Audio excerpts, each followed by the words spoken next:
საქართველოს პრეზიდენტმა რუსთავში ნაციონალური მოძრაობის მაჟორიტარობის კანდიდატად მამუკა ჩიქოვანი წარადგინა და ქალაქის ახალ აღდგენილ მთავარ მოედანზე შეკრებილ მოსახლეობას რუსთავის განვითარების გეგმებზე ესაუბრა. ქვეყნის პირმა აღნიშნა, რომ რუსთავი საქართველოს საინჟინრო და ინდუსტრიული დედაქალაქი გახდება. ახალი ავტომაგისტრალი, პროფესიული გადამზადებისა და ლოჯისტიკის ცენტრები, სპორტის სასახლე მხოლოდ ნაწილია იმ ინფრასტრუქტურული პროექტებისა, რომლებიც რუსთავში უახლოეს მომავალში განხორციელდება. მიხეილ სააკაშვილმა ადგილობრივებს თბილისი რუსთავის ავტომაგისტრალის მშენებლობის დაწყება მიულოცა და მის ისტორიული პროექტი უწოდა.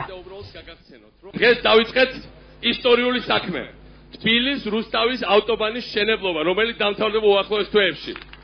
ჩვენ ჩავალთ თბილისის ცენტრში, რუსთავის გასასვლელიდან. ზუსტად 7 წუთში, ჩემო მეგობრებო. ეს არის უფრო ახლო, ხო მაგარია. ეს არის უფრო ახლო ვიდრე თბილისის ნებისმიერი გარეუბნიდან შეიძლება მისვლა თბილისის ცენტრში, მაგრამ რუსთავი არ არის თბილისის გარეუბანი. რუსთავი არის ცალკე ქალაქი და ეს არ არის სატელიტი ქალაქი თბილისი, ეს არის ცალკე სრულფასოვანი დიდი ტრადიციების მქონე ახალგაზრდა, მაგრამ მაინც ძალიან მნიშვნელოვანი ქართული ქალაქი.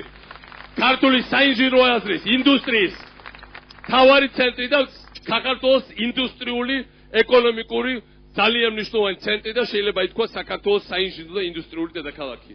მე მაქვს პრივილეგია, რომ წარგიდგინოთ თქვენი მაჟორიტარობის კანდიდატი ბატონი ჩიქოვანი, მამუკა.